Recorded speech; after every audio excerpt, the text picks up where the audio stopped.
quotation from literature and asked you to try to find the origin. Did you remember it? Did anybody find it?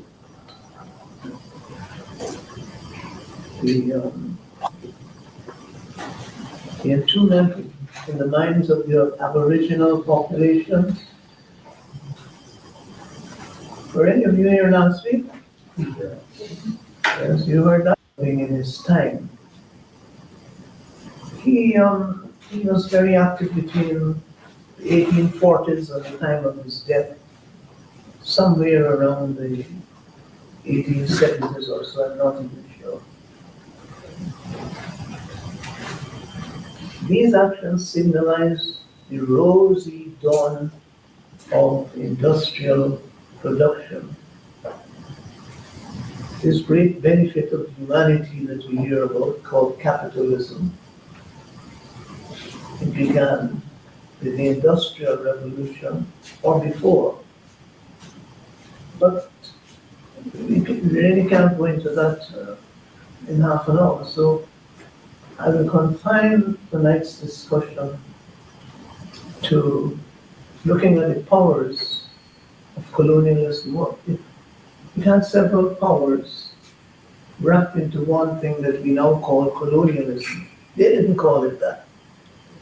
They called it exploration, discovery. If you look in the history books, you see the voyages of this, as if these people were playing, as if they were tourists. They're going out discovering, but when they discovered, they kept.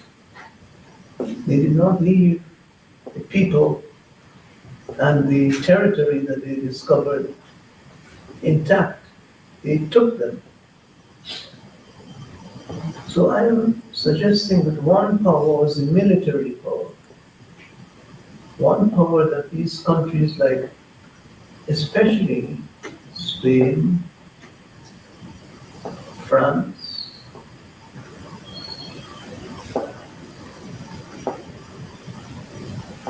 Portugal, England, Belgium, concerned with the Congo,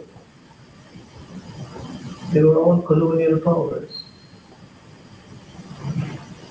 Germany, to some extent, especially in Africa and the Caribbean, they were colonial powers, and fortunately, they were rivals of one another for most of the time, so they were competing and colonizing. The military power was obvious. They used the military power to suppress uprisings of the enslaved. One outstanding example, are you hearing me? Yes. One outstanding example of this repression was in the country I belong to, Guyana. Guyana is divided into 3 geographical divisions: Essequibo, Demerara, and Berbice. And in Berbice in 1763, there was an uprising of the enslaved, led by some Ghanaians. Now, these Ghanaians belonged to state-owned plantations. Remember we talked last week about the state company or the company state. The company was also the government, and they were working on government-owned, company-owned, that is to say government-owned plantations. That's a concept we don't find very much discussed from this past, but today we have company-owned governments, don't we? Yes, and AT&T is buying Time Warner for $86 billion. That is a lot of financial power coming into one. And you are going to hear more about it as the elections come and go, because the Congress people are already up in arms and want to know, this country has laws against that kind of power, antitrust laws and so on, that are against too much accumulation of economic power in the hands of one company. So in 1763 there was this uprising and the enslaved people were very successful. I wrote an essay about it on the 200th anniversary in 1963. Coffee and Accra and others, Akabret, they were from Ghana. And they captured one bank of the river. They set the plantations on fire, one after the other. And the Dutch governor, it was Dutch at the time, the Dutch governor had to run and hide in a ship. His name was Van Hoegenheim. They held that country as a free territory for 11 months. And nothing that the Dutch had in Guyana could crush them. But eventually the Dutch sent in the Navy, an army from St. Eustatius, and they drowned the uprising in blood. So that was the military power. That quotation you read, and what we talked last night about the charter companies, where the monarch would sit down and sign a document, stamp it with the seal of the monarchy, you know, the seal, the round seal that makes things legal, and empower people, discover and conquer. Along with that, they were sometimes assisted by the church, because the church had its own agenda. The church wanted more members. And the church, the Christian church, always had the idea that people who were not European and Christian were infidels, or, you know, various names they call people who did not believe what they believed. Now this country, this world is full of religions of various kinds. When religion was first discovered in Africa, there was no Europe. You know, the African Egyptian priests were the intellectuals of the time. They were the scientists, they were the thinkers, they were the astronomers, and they had their religion. They had various deities. They did not have one God, they had various deities, because they connected God with nature. And they felt that every function of nature had its own origin.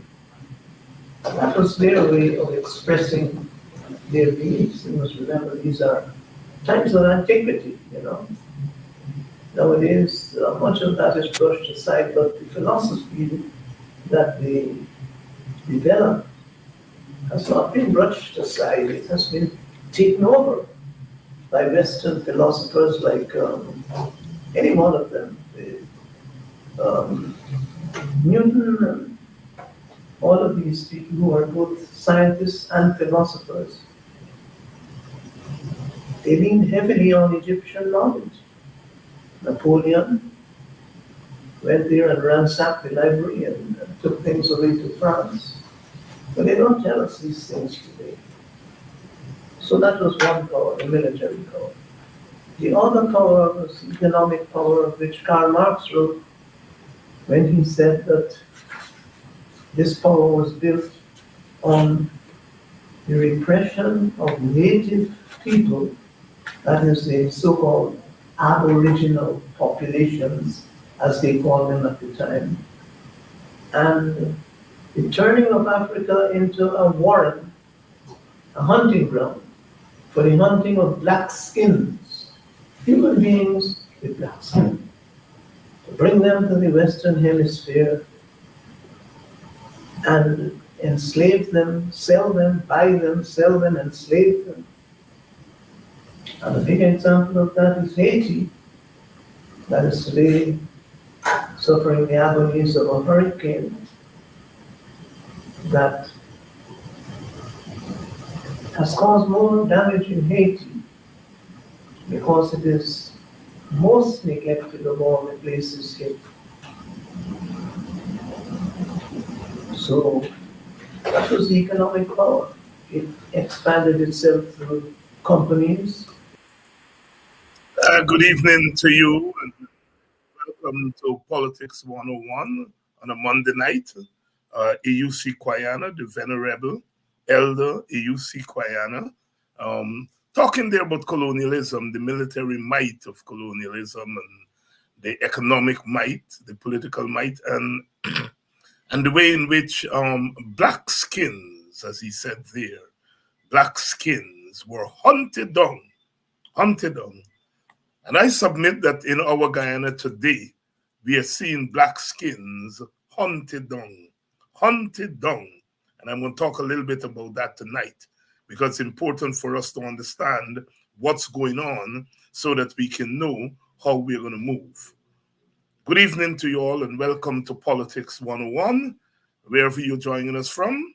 If you're joining us from Guyana, good evening to you, those of you in Berbice, those of you down the river, down the Kanji River, down the Berbice River, the site of that 1763 revolution, in which our foreparents took their freedom, and they held Berbice for 11 months until the military might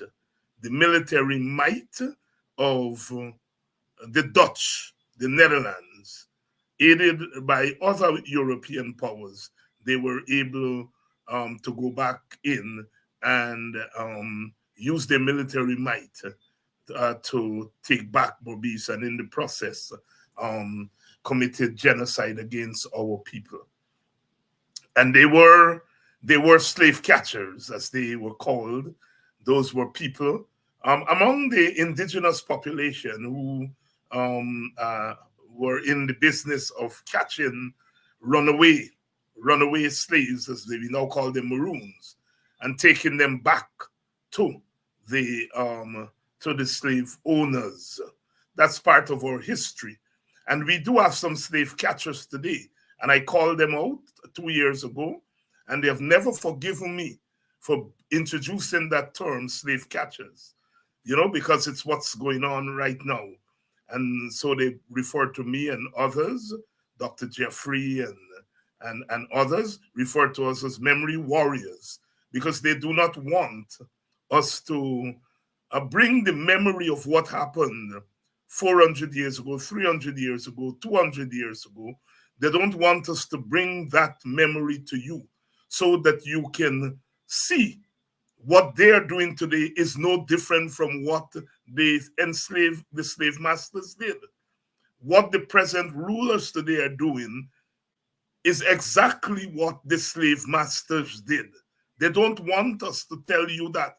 So they're calling us memory warriors, because the old nonsense that if we tell you what your real history is, and you're able to compare your condition today with what happened back then, that suddenly you all are going to go crazy and commit violence and all kinds of things, as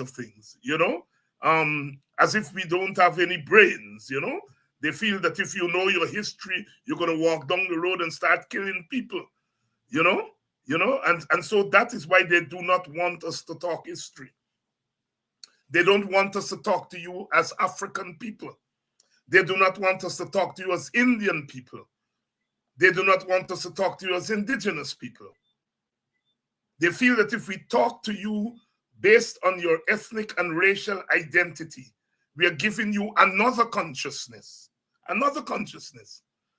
Good evening to all of you. Good evening to you wherever you're joining us from. Those of you who are joining us from the Essequibo, those of you who are joining us from Demerara, good evening to you. If you're joining us from the wider Caribbean, welcome to Politics 101. It's a Monday night and it's the place to be. At 7 o'clock, we are going to go for an hour or so. Good evening to all of you. Those of you who are joining us from Europe, especially our friends in England, in the wider Great Britain, and the even wider United Kingdom. Some of you, I noticed my countrywoman Asha is joining us from London. And my hat goes off to you because it's late in the night there. It's almost midnight, and you all stay up to keep watch and to be part of the mobilization. Good evening to you. Those of you in North America, our faithful viewers in North America, in the United States of America and Canada, turmoil in the United States of America, turmoil in the United States of America.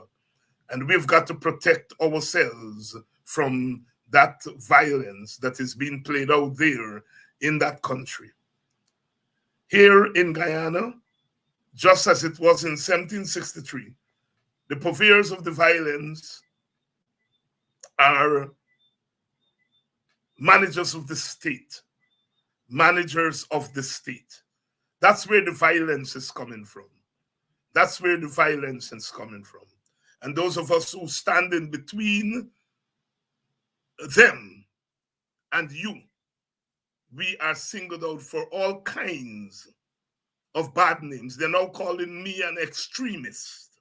An extremist. Good evening to you and welcome to Politics 101. We are able with them. We able with them. We able. They don't like when I say my auntie sent me to school, because they would like us to believe that we didn't go to school. They would like us to believe that we're not school people. They would like us to believe that we are so stupid that what they tell us is what the truth is. But they don't know that every time we hear the crack of a whip, our blood runs cold. Good evening to you and welcome to Politics 101. They're coming out swinging. They're coming out swinging. Their objective now is to divide us. And you see, the government, those in the government are using the power of the state to do actual damage to people who are opposed to them. But there are others who are outside of the government, but who are enabling the government, who are giving the damage that the government is doing, they're giving it a good face. They're giving it a nice face. So take this thing about the PPP going into black communities. They say, oh, the PPP is going into African Guyanese communities to get crossover votes. And that sounds nice, because if you're into politics in Guyana, the notion of crossover votes is something that they have thrown around all the time. But let me say a couple of things before I go in to this whole question of the PPP going into African Guyanese communities to look for votes.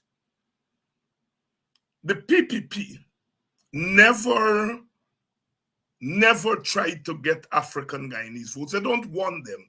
It's only a stupid political party will hinge your victory on the constituency of your opponent. It is political nonsense. If you want to win, are you going to hinge your strategy on the constituency of your opponent? The PPP never did that. The PPP never put their calculations for victory on the African Guyanese community. Never did. Jagger never did it. Jack Dio never do it, and I'm submitting today that they're not doing it today.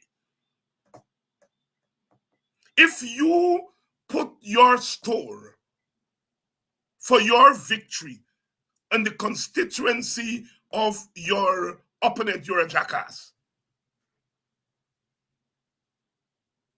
There have always been elements in the PNC who have paid lip service, and perhaps some of them more than lip service, on this notion that if they're going to win, they have to get Indian Guyanese votes. And it never happened. In 2011, 2015, the Indians who voted for the opposition through the AFC, and AFC led by Nagamutu. Those Indian votes never crossed over to the PNC. It was a breakaway Indian vote. After they treated Nagamutu badly, he said a gun. And those who were loyal to Nagamutu came over with him. Nagamutu linked up with the AFC. The AFC linked up with the PNC and the WPA and others. And we were able to win. So this thing about crossover votes is really something that is always used to get us off our game. And unfortunately, there are elements in the PNC who bought into it, starting with Desmond Hoyt, coming right through. And there's still some in the present PNC who have bought into that. Now, I have put on the table another strategy. And my strategy is saying, look, you do not start calculating your victory with the constituency of your opponent. You start with your own constituency. Your constituency is predominantly African Guyanese. That is the opposition. PNC, AFC, WPA, others. Our constituency is the African Guyanese constituency. And your strategy has to begin with that constituency. No, you can't depend just on that constituency to win. What I'm saying is your strategy must begin there. That is, that you must get as many people from your constituency to the polls. You must get them to register, and you must get them to vote. I don't have the registration numbers, but I know in the last three elections, 2012, 2015, 2020, the African Guyanese turnout was between 70 and about 78. What that means is that 2 out of every 10 voters in our constituency did not vote. We lost the election according to the official count by GCOM. Now, we know that that count is suspect, at least, to say the least. But let's say, for argument's sake, we lost the election by 1 seat, which is about 5,000 votes. My argument is that if we had gotten 5,000 more African Guyanese, 10,000 more African Guyanese to go out to the polls, we would be in government. And I'm saying that we have approximately 40,000 African Guyanese who did not vote the last time. If we can get 15,000 of those, that's 3 seats. And so my strategy is, rather than making your eye yellow 2 times, as old people say, watching your matty plate, watching your own plate, and say, I got about 40 to 50,000 crossover African votes. When I say crossover African votes, I'm talking about those voters who say we depend stupidness, who say you got convinced we. Why not work on the crossover vote inside our house? Rather than watching a Umati plate, trying to get 5,000 and you get 40,000 in your own house.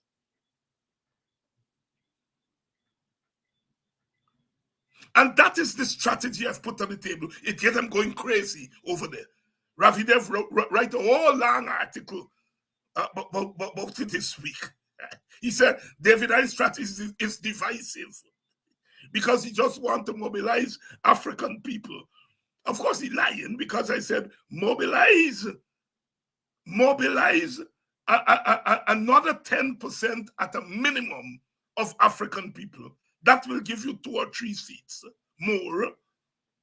Then you hold on to your share of the Amerindian votes, so that you don't have to depend on the votes of your opposing party. That if you get Indian Guyanese votes, that will carry you further than you expect to go. I use my folk language. I said it's gravy. And you know the folk language would get them crazy. David Hines called Indian people gravy. Damn foolish people. What I've put on the table is a strategy for the opposition. And they don't want that strategy. Ravi Dev said that we must go after Indian votes. And then 10 minutes down in the interview, he said the PPP will hold on to its base. Well, if the PPP will hold on to its base, why the hell are you telling us we must go after them? Because you think we're foolish. And you know that some of us will fall for that nonsense. So my strategy is sending them crazy. Because I am saying we got about 30 to 40,000 Black people who did not go to the polls in the 2012, 2015, and to a large extent in the 2020 election. And I'm saying if we're looking for extra vote, you start there. You start there. It is easier to convince your base than to convince somebody else's base. It's common sense. But you see, Ravi Dev and them believe we don't have common sense. So they're telling me David Hines is being divisive because he's saying that the opposition must only mobilize their own. And they must not do like the PPP to try to get crossover vote. Let me go to the PPP now and this crossover vote nonsense. The PPP strategy is clear. They will get 80-something% and more turnout among Indian Guyanese. And that will give them a number of seats. They have, in the last 5-6 elections, they've generally gotten about 50, 55, in some instances 60% of the Amerindian votes. With their large turnout in the Indian community, with 50% of the Amerindian votes, they're almost to the tape. And they are now eyeing, of course, 2 or 3 seats, perhaps more, from the immigrants that are here. And then, of course, what they can thief, as we saw in the last election. So the PPP doesn't need African votes.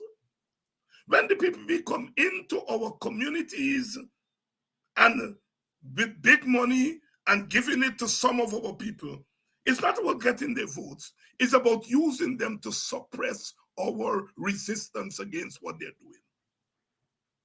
You see, they are damaging, they're raping this country. And they know that the people who are going to eventually first rise up against them is Africans. So what they're doing, they're trying their best under the guise that we're coming in to look for vote. What they're coming in to do is to suppress any kind of resistance that will come. How are they doing it? They get 10 people from a community, a village, and they give them money, and they say, go share out to your people, and go tell them this comes from the PPP.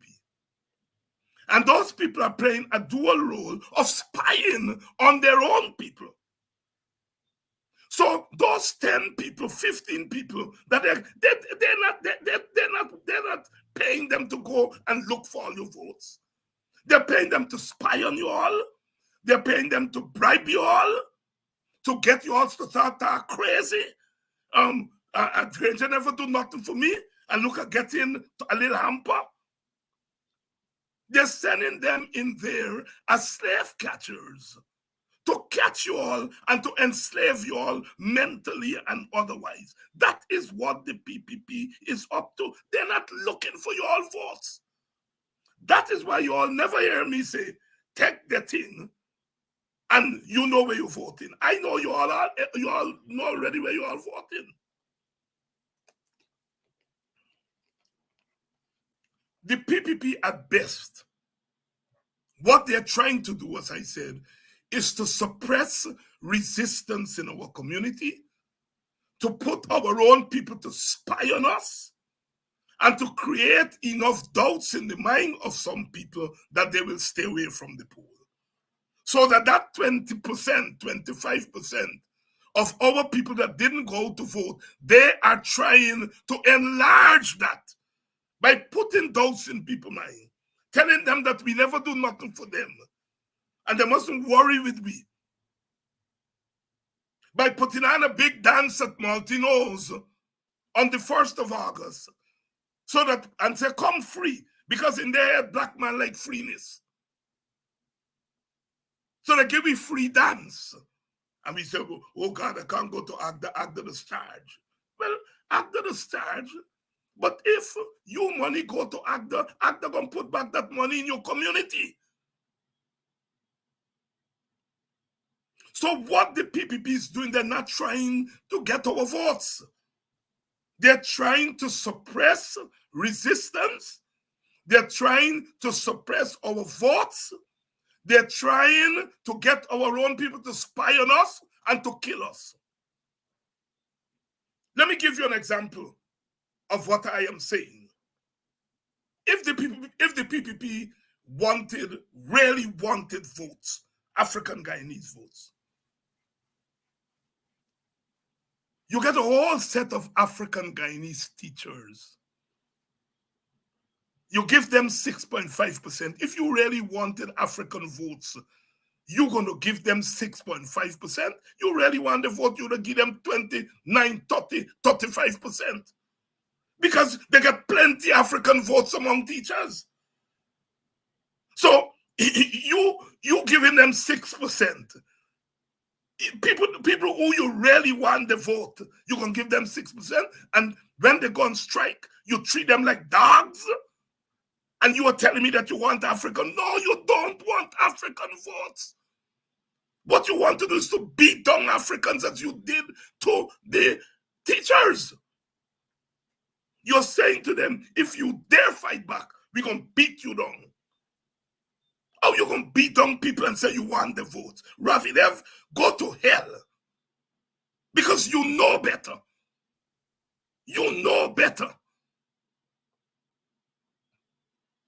If the PPP really want African votes, all right, all right, let me give the teachers, give them 30%. They're asking for 30, let me give them 35, because they're damn stupid. And they're going to say, when they ask for 30 and we give them 35, they're going to say, you see, PPP, good, let me go and join the PPP. But they're asking for 30 and you're giving them 6. And then telling us that you want the vote. What kind of nonsense? You don't want their votes. You want to beat the teachers down, beat them up, so that other African-dominated unions will dare not go on strike. So the PPP strategy is not crossover votes. So when Ravi Dev, the enabler, telling black people, and you see they're always telling us what to do. Oh, David, tell your people they must embrace capitalism and neoliberalism. Tell your people they must like money. So when I, like a fool, go and tell me people they must like money, you go and give them a $2,000 and say, go kill your brother. That's when I send me auntie send me to school, that is fixed. Because a peep they cared. A peep they cared. They are trying to subdue African Guyanese resistance against the terrible, racist, apartheid, dictatorial government that the PPP has become. People like Dev and the people who are of that disposition, they've always been unhappy with Jagan because Jagan, in their estimation, never talk racial superiority. I have my views on that. I don't think that Jagan ever talk racial superiority. I agree with them on that. But they were always unhappy with that. This PPP under Ali and Jagdeo is talking racial superiority. And Ravi is happy. He's happy. Because that group of people believe that Indian superiority is the best defense against African bullyism. They see us as bullies. And they feel that the way to stand up against this African bullyism is to have economic superiority, political superiority, and to advance the notion of cultural superiority. So they love this government because this government is in the business of facilitating Indian superiority and Indian supremacy in the economic realm, in the political realm, in the cultural realm. The same Ravi Dev said, if the opposition want Indian votes, they have to tell Indian how they're going to help them to make money. He said that. If you want Indian votes, you have to tell them how to make money. And he's telling the PPP, if you want black people vote, just go in and give them $200,000. Because he's celebrating that. He's celebrating that. So they will hear from me. They will hear from me every day. Because unlike some of my comrades, me not talk with water in my mouth when it comes to black people business. When it comes to black people business, I am not speaking with water in my mouth. I'm not getting into any big ideology and all those kind of things. I am clear in my mind. You all are not going to trample on black people in this country. You all are not going to do it. And every ounce of political energy that I have will go in defending our people, protecting them against that, and also mobilizing them to fight back against it. Unlike my other comrades in the political arena, who go soft on this, David Hines, all he talk about is race. All he talking about is race. No, I would love to talk about something else.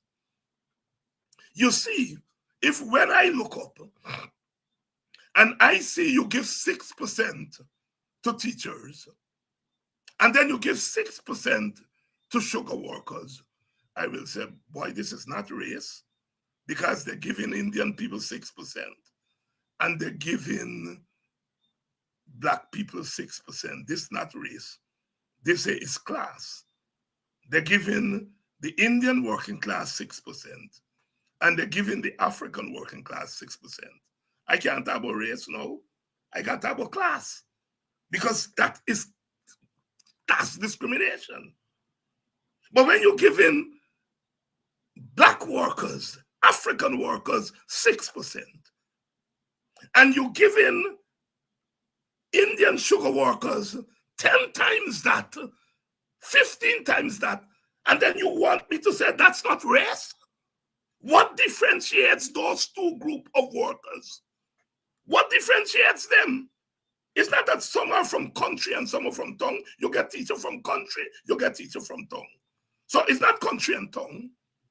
What differentiates them? Sugar worker short and teacher tall, they get short teachers too. So it's not height that differentiates them. It's not class that differentiates them. It's race, the color of their skin. And you want me to watch that and call that class?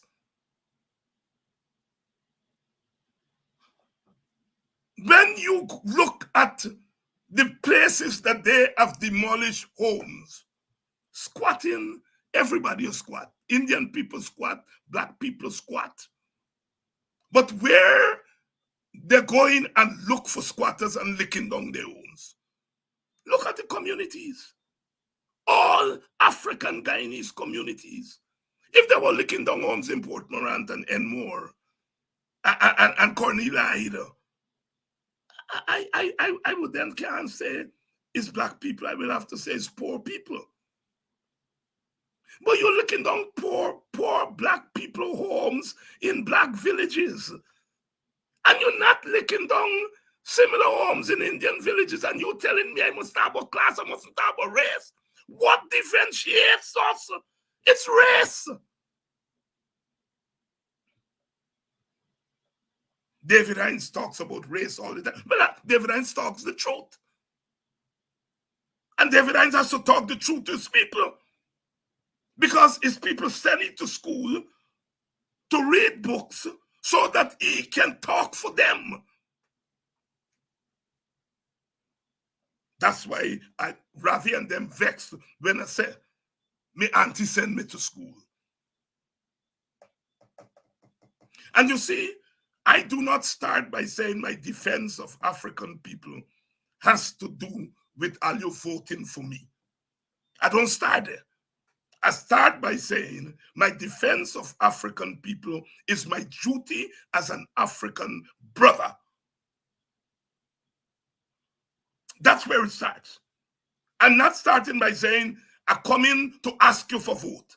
I start by saying, I come out of your womb and your belly hot you for people like me. And I have to stand up with you, whether you vote for me or don't vote for me.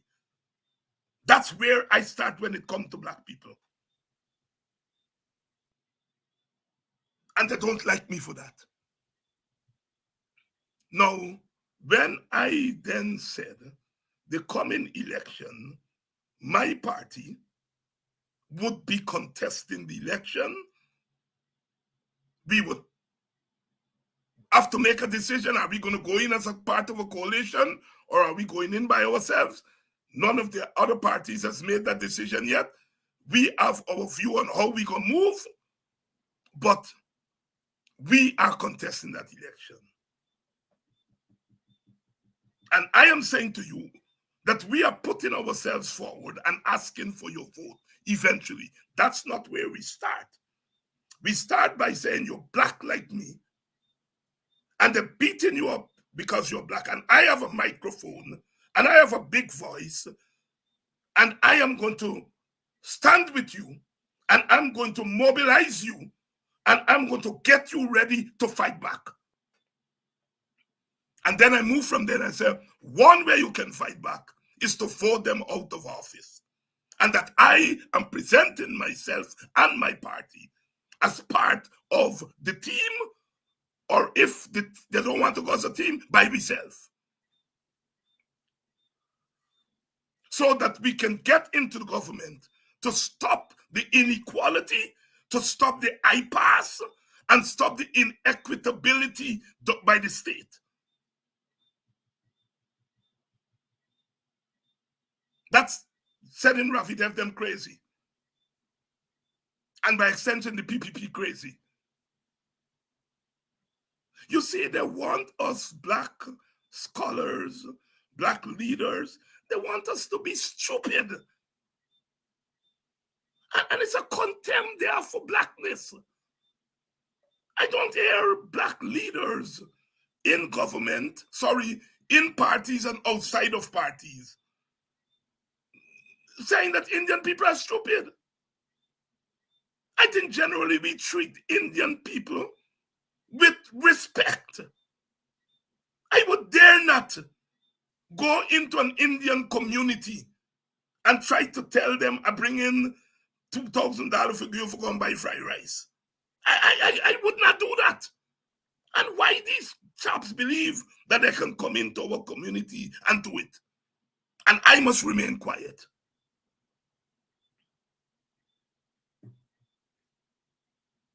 So they're on my case because I'm not playing games with black people.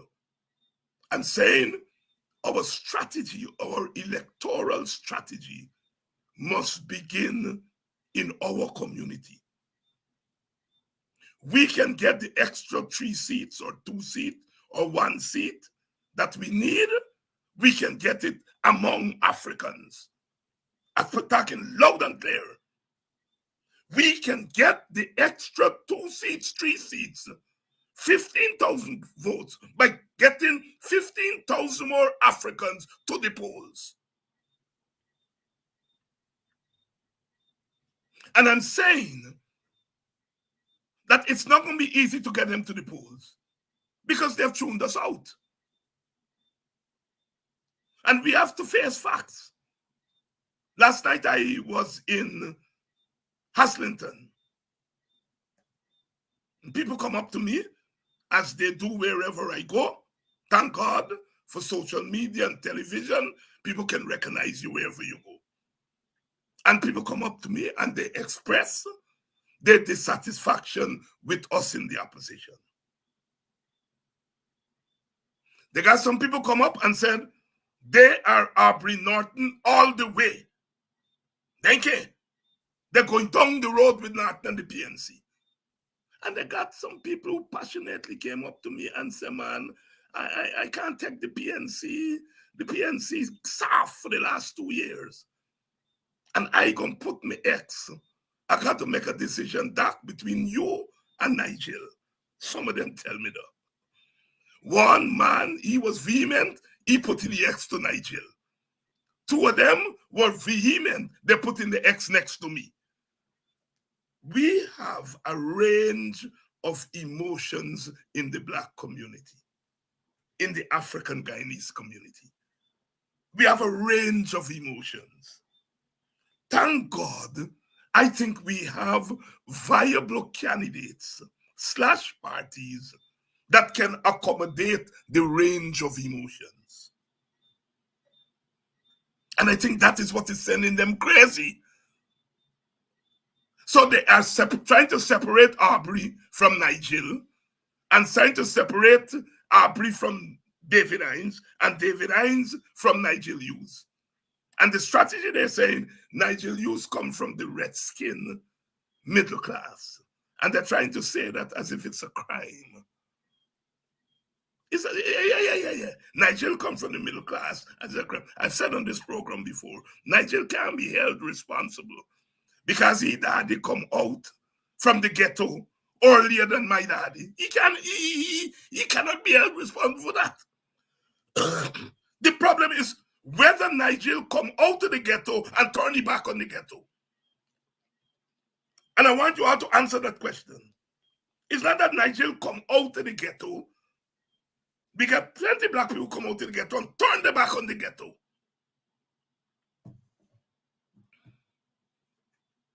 So they're saying Nigel is middle class as if it's a crime.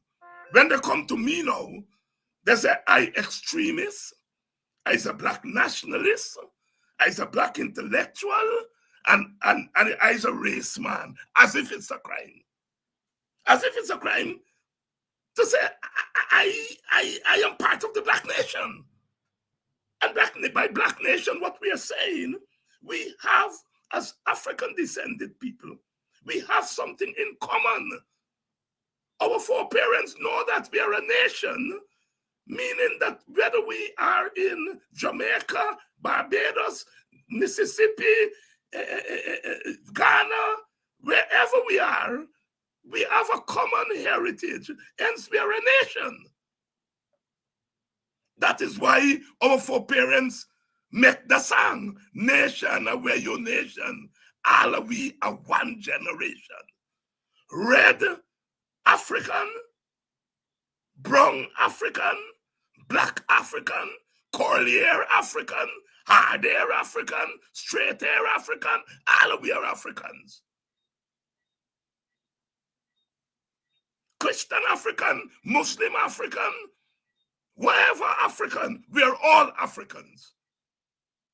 Nigeria is no less African than Aubrey or me. And so they're trying to tear us apart. And some of us are falling for the trap. Some of Aubrey people abusing down Nigel. Some of Nigel people abusing down Aubrey. But I hope me people are abusing down anybody. I just get me little abusing. And we have to stop that. We have to make a difference between my preference, your preference. You have to make a difference between your preference and saying that somebody does not qualify. I happen to believe that Aubrey Norton, Nigel Hughes, Amanza Walton, Rosedale Ford, David Hines, all of us are qualified to be president of Guyana. All of us are qualified. You are the people who will make your preference. And you have a right to express your preference. Some people said, Doc, I like you. But you know, when in order to be president, you know, the white people, them, they want certain kind of people, and you know, you too radical for them. And I have to live with that. That you're gonna be a good prime ministerial candidate, is what children tell me last night. But you're too radical, they're gonna want you to be president. I have to live with that. Because I know our people are smart. I know our people are smart. And I am saying, do not allow them to divide us. Do not allow them to divide us. You know, I got into trouble in some quarters because I started off by, when they start with the Nigeria get conflict of interest, and I said on this program to you all, that is not your all fight. Some of my friends disagreed with me because they felt I was saying Nigeria doesn't have conflict of interest or potential conflict of interest. I later said Nigeria does have potential conflict of interest. Because if he becomes president or prime minister or parliamentarian, you can't be a parliamentarian and a prime minister or president and working for Exxon. That is potential conflict of interest. And I said, Nigeria has another question that he has to address. You're the leader of a party that is in the National Assembly, and the National Assembly is part of government. You're the leader of a parliamentary party, and Exxon, a lot of Guyanese feel Exxon a joking we are. How can you be part of a party and that is part of our government and at the same time represent Exxon? I can't tell Nigel Hughes how to address that. He has already said how he is addressing it. He's recusing himself from anything to do with oil and gas. You can disagree with it, but he's addressing it. My thing to you all is that you all should not be walking around the place talking about Nigel's conflict of interest when you have bigger conflict of interest on the PPP side. Do not be pushed to the PPP.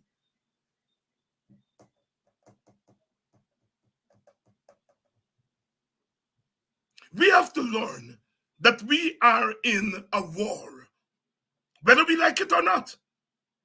We are in a political war. It's not the kind of war where we are shooting up and killing up people, but it's a political war with some people who want to take the country in one direction and the rest of us who want to take it in another direction.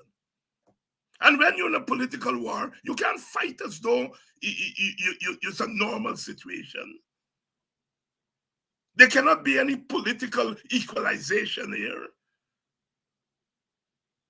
The days when we used to say the PPP and the PNC is the same thing, we can't use that argument now. There are many ways in which the PPP and the PNC is the same thing. That is true.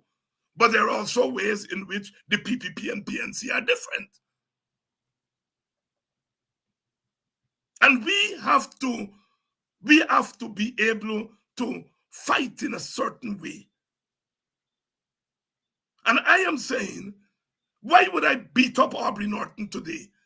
And he could be the presidential candidate tomorrow. Then I have to swing wrong now. And try to sell a man who had just done beat up and bloody up. Why would I bloody up Nigel Hughes today when he could be our presidential candidate or prime ministerial candidate tomorrow? Then I have to go back and say, sorry, Nigel, I beat you up yesterday, but now I have to sell you to the voters. What kind of fool is we?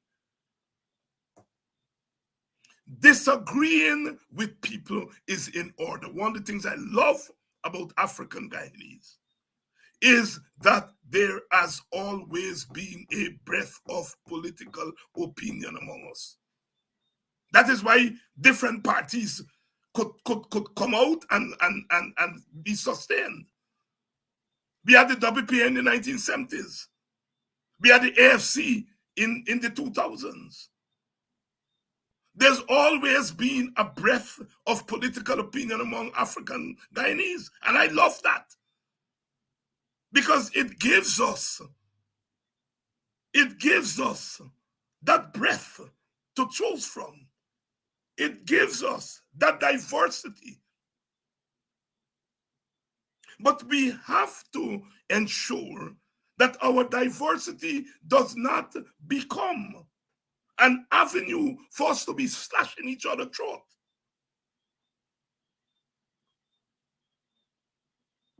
I have strong differences with Aubrey.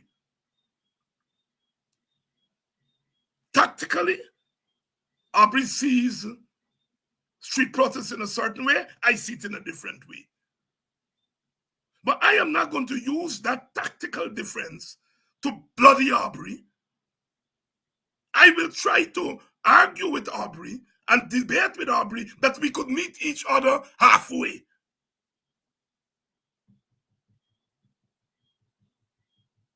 Nigel Hughes, when we came out with the crash transfer, he wasn't enthusiastic about it. But he has now come to embrace it.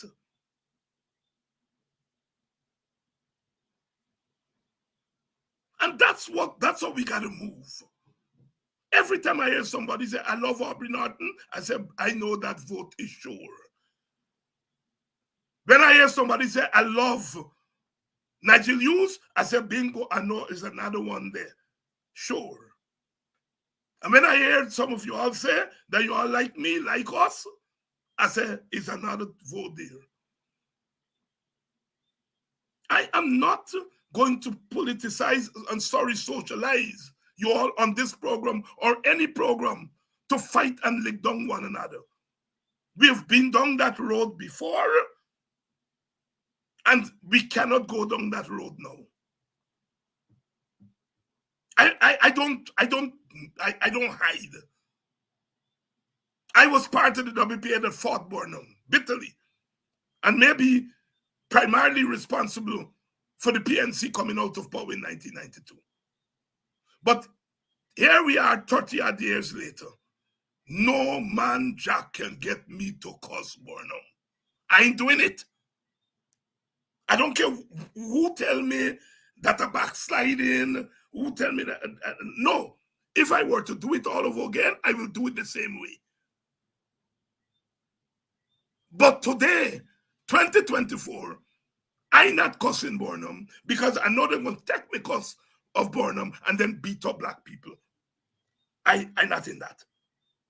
I not in that. One thing is certain, and that is change. That is change. There are things that Burnham and the PNC did back in the 70s and the 80s that I oppose. And if I were to go back in time, I would oppose it. But in 2024, we're not facing Burnham. We're not facing the PNC. We are facing the PPP that is doing 20 times worse than Burnham and the PNC. And you want me to still cuss Burnham? What kind of fool is you?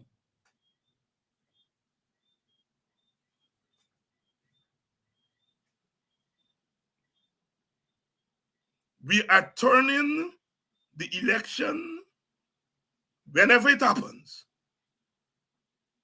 As we say, the playing field got to be leveled. We cannot go into an election giving the PPP 4 or 5 seats up front. And if we go in without biometrics, if we go in with the same bloated voters list, we are giving them 5 or 6 seats up front. That is, they're going to take 5 or 6 seats before the election start. And we got to be clear that we can't go down that road. So, as is normal, we got to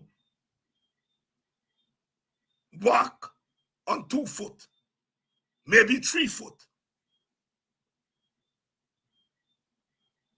We got to fight to deny them the opportunity to rig 5 seats up front, while at the same time preparing for elections. And our preparation has to be done within the context of unity. Rafi Dev and them vexed me because I said, I don't want to see Ganesh Maipal and Kemraj Ramjatan if we come together as a coalition. I don't want to see them in Buxton and Pleasance and then Amstel. I want to see them in Port Morant. I want to see them in Enmore. I want to see them in the Indian community going and look for votes there because they are better placed to get those votes than me. Leave me to try that 40,000 black people who didn't go to the poll. Give me the job. Give me the job. I think I can go and try my best to talk to them and to convince them another world is possible.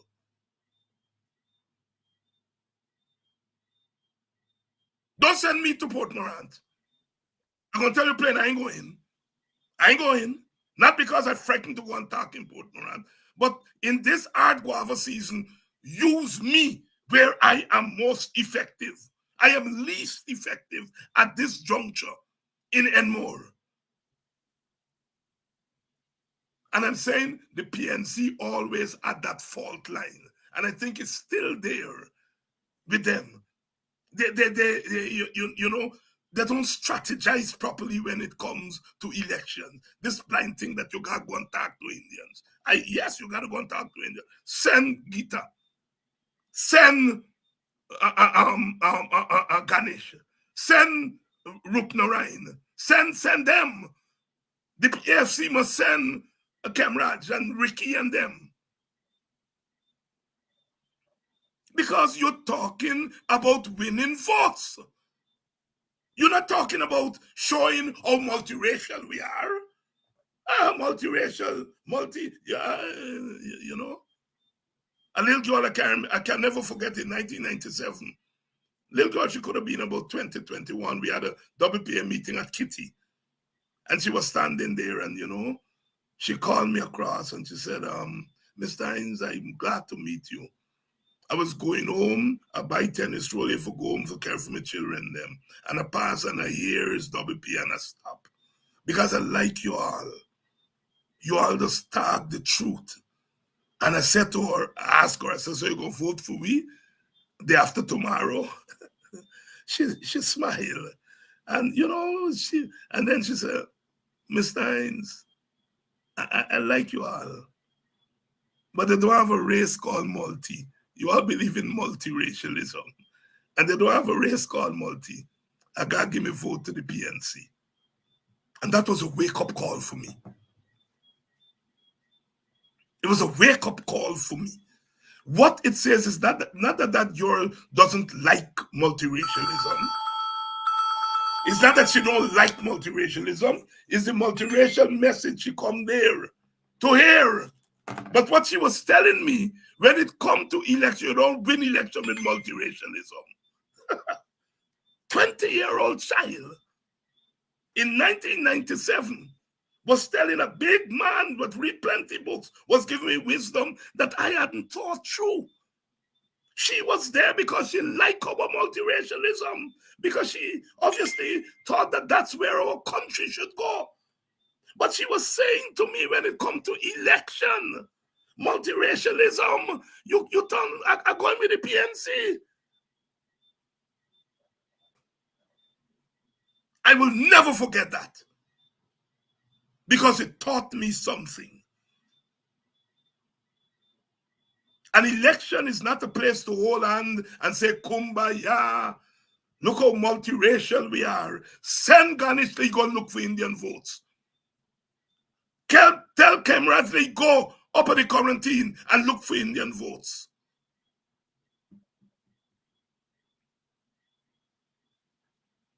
Because we were able to cross the line, because Nagamutu and to some extent Kemraj brought Indian votes in 2011 and 2015. We're not sure about 2020. We have to have division of labor. Rafi Devon said, oh, David Hines divisive. I am merely speaking the truth as I see it from my perspective. If the opposition needs 3 extra seats, 2 extra seats, 1 extra seat, I'm saying it's easier to get it from disgruntled Africans than to get it from our East Indian brothers and sisters. And that's where those of us outside of the PNC, because by and large, those people are disappointed with the PNC. And there's always been a section of the African Guyanese community that, they say, that's happy when it comes to the PNC. And they exist in the middle class, and they exist in the working class. And that is why Robert Corbyn, when he decided we have tried everything to get crossover vote, and we couldn't get it. And he decided another strategy. He went to the WPA, the arch enemy. And he said, come and let me work this thing out together. And as I've said here before, when myself and Dr. Rup Narayan, when we went to West Bobis and walk in them village, big people, big men and women with tears in their eyes, came up to us and said, Doctor, thank God for you. Because now, we not going to choose between Bornham people and Kwayana or Sydney King people. My leader was not an emotional person. But when we heard those West Bobitians with those sentiments, I saw a different side of Dr. Rup Narayan. He said, David, sometimes in politics you don't know how your actions are oppressing people. I had a sense of it because I lived in Buxton. That's where I'm from. And Buxton is Guyana place. And so when Burnham and Guyana get wrong, Bostonians are, they know what to do because they're loyal to their countryman Guyana and they're loyal to their political leader Burnham, and they have to do a certain kind of dance. I remember, we coming on to emancipation, and I remember one of the biggest donors to emancipation celebration in Buxton, which was organized mostly by WPA people, was the biggest PNC woman in the village. And our explanation was emancipation. I got PNC and WPA. They got Burnham and Guyana. All of we is one black people. I remember that lady saying it. And so I had a sense of how difficult it was when WPA and PNC were fighting one another, how difficult it was for black people, because I saw it in the village. I saw it there. I saw it there. And we must not walk that road again without reason. Without reason. And I'm saying there's no reason in this time for us to walk that road again.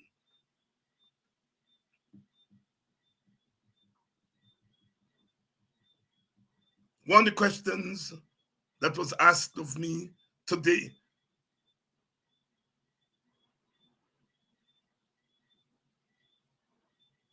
by a very perceptive young man. He said, Dr. Hines, who you prefer? Give me the honest answer. You prefer Nigel or Aubrey? And I laugh. Give me user. He said, Dr. Hines, the laugh. But why hear from you, man? Why hear from you? And I told him what I'm going to say here now. I am prepared to work with Nigel and give him my full support if he becomes the consensus candidate. I'm equally prepared to work with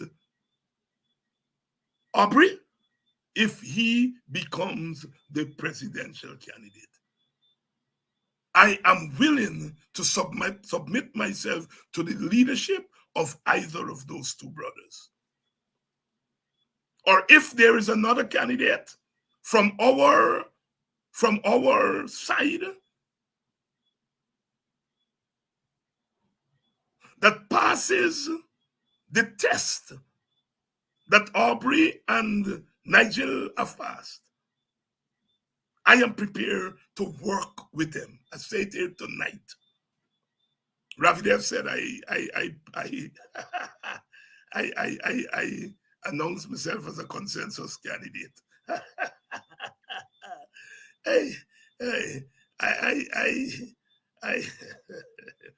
I am prepared to work with and under any of the two brothers. That is why for me, who's the captain is not a big deal for me now. For me now is to get the best team, to get the best team on the road.